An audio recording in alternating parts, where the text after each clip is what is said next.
This is what happens when you have the fear of accountability. This is what happens when you know there could be and likely will be consequences for your actions.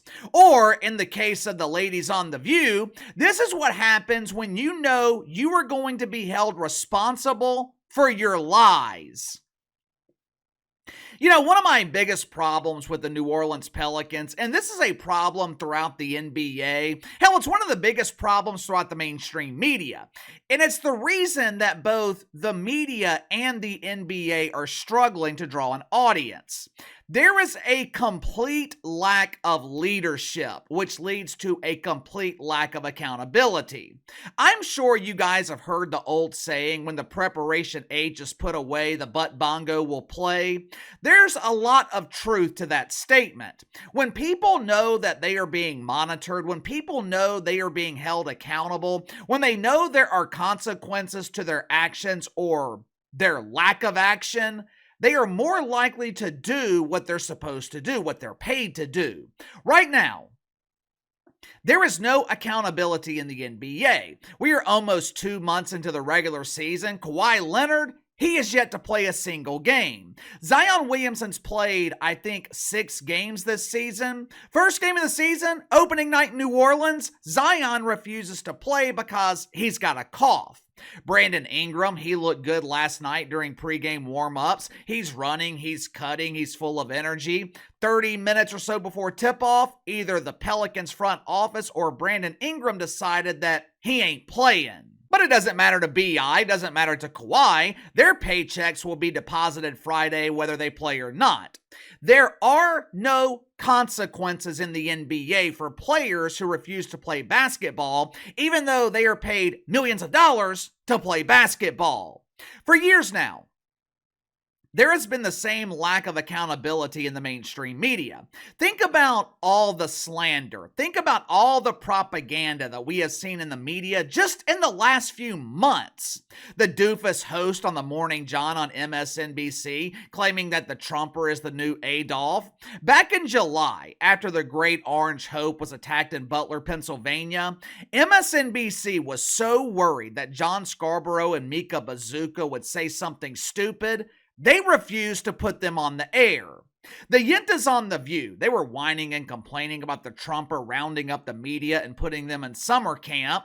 The Whoopee Cushion, she was worried that other professional flatulators would consume all the gas, leaving her with no toxic fumes to produce her legendary Boodle Breeze. Over the past 4 weeks, we have finally seen the mainstream media held accountable for their actions.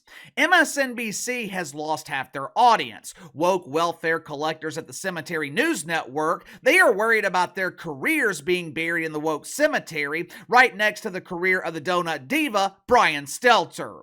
Normal people have forced the media into accountability, but we really haven't seen the media hold themselves accountable until yesterday.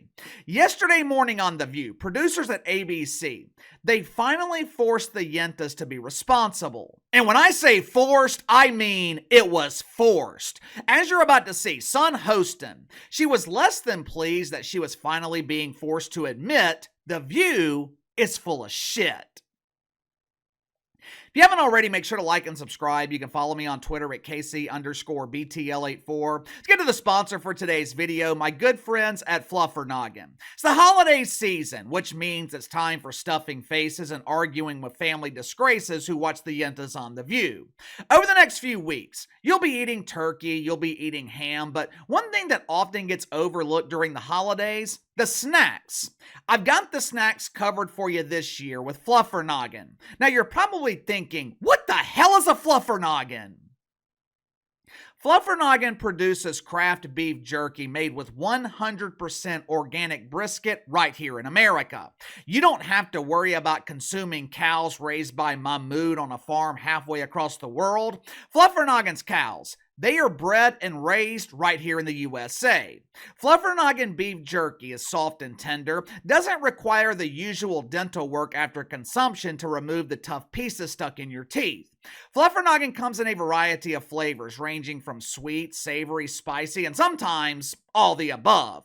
With Christmas right around the corner, Fluffernoggin beef jerky, it would make the perfect stocking stuffer. Right now, they are offering 2 different specials. You can use my promo code BTL50 to receive 5 bags for $50, or you can use BTL100 to receive 11 bags for $100. Both offers, both promo codes, they come with free shipping, so click the link in the description below. Elevate your snack game with Fluffernoggin today. As expected, the mainstream media is overreacting and expressing their fake outrage every time Donald Trump selects someone to be a member of his cabinet. Yesterday, we talked about John Scarborough pretending to be terrified over Trump selecting Kash Patel as director of the FBI. This is outrageous! Have you heard this man's rhetoric? He's promising to enforce the law. Law enforcement is illegal. When Trump gave Tom Homan the unbelievable responsibility of cleaning up Cackle and Cam's disaster at the southern border, the media, they accused him of tearing families apart. This evil white man wants to separate children from their parents. Who will raise Rodrigo if he's separated from his father? Tom Homan, he assured the media that he is not going to be separating families. He's not going to be separating children from their parents. According to Tom Homan, if Rodrigo's father is here illegally, Rodrigo will be deported along with him. Perhaps the biggest overreactors to the Trumper selections, it's been the Yentas on The View. I know. Shocker. They don't overreact to public flatulence, but when the president selects his cabinet, it's time to be concerned. By the way, someone sent me an article the other day from BuzzFeed. The article claimed that Karen Elaine Johnson nicknamed herself Whoopi because she has a propensity to be a bit gassy. I'll be walking down the street and the gassy just escapes my assy, and I'm like, Whoopi! So I just started calling myself Whoopi. Whether or not that is true, I don't know. What I do know is Karen has gotten so comfortable with the boodle breeze, she doesn't even say whoopee anymore. She doesn't say excuse me or pardon me. Once her toxic gas is released, she starts hiking her leg for round 2. In the past week, the Yentas on The View, they have been forced to read 5 legal notes, or some might call them corrections.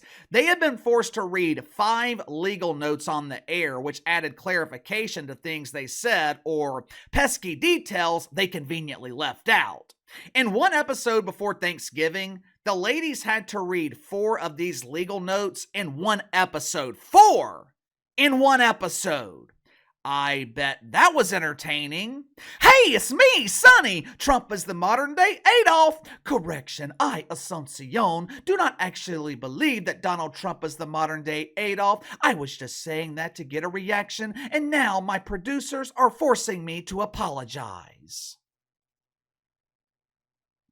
Yesterday morning, the Yentas were talking about Pete Hegseth being selected to run the Pentagon. Once again, Alyssa the Farrah Griffin, the once great pretender who has suddenly become the voice of reason on The View. Once again, Alyssa the Farrah Griffin, she was trying to have a mature conversation. She was trying to explain why Pete Hegseth wasn't qualified for the job. Believe it or not, the artist formerly known as Pretender, she was actually making some good points. I might not agree with them, but Alyssa the Farrah Griffin was at least making a valid argument as to why Pete Hegseth might be unqualified for the job. Meanwhile, Sunny Hostin, she was doing what Asuncion does best. She was whining and complaining. She was falling back on her typical vernacular. Petey can't be the Secretary of Defense. He's a misogynist. At some point, I guess Sun claimed that Pete Hegseth had been formally charged. I'm not talking about violations of the woke commandments. Sun was claiming that Pete Hegseth had been criminally charged based on accusations made against him by women. Now, I don't know enough about this situation to determine what I believe with Pete Hegseth. He said, she said cases like this, they can be very dangerous when it comes to forming an opinion publicly, or in the case of Sunny Hostin, jumping to conclusions. So I normally choose not to say anything about it until we know more about it. Unfortunately, though, for Sunny Hostin, she jumped to conclusions, and once again, she jumped to the wrong conclusions. She claimed that Pete Hegseth had been formally charged, and she was forced by her producers to issue a retraction. Keyword, forced. Watch it for yourself. I see you. I see you over there. I have a very quick statement. It's not going to be that quick. Pete Hegseth has denied any wrongdoing. His lawyer said he paid the woman in 2023 to head off the threat of a baseless lawsuit. No charges were ever brought.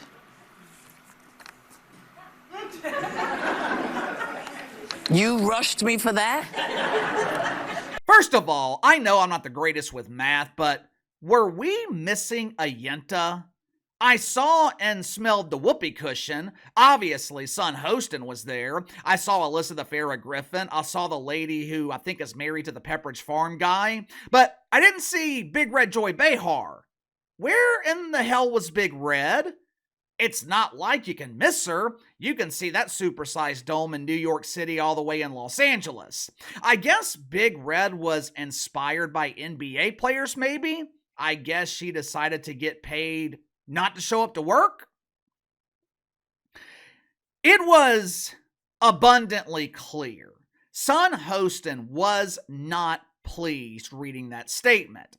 It was abundantly clear Sunny Hostin, she ain't pleased with being held accountable. I'm telling you, something is going on The View, and I'm not talking about declining ratings, which declined by another 100,000 viewers last week.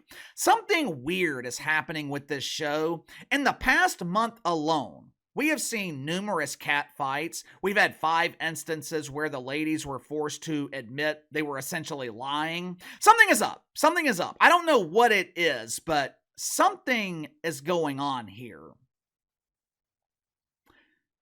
Give me your thoughts on it. In the past 10 days, The View has been forced to issue 5 corrections. This is something that I don't remember seeing on The View in the past. Normally, the ladies, they're allowed to lie with impunity. What the hell's going on here? Are we in the beginning stages of seeing massive changes on The View?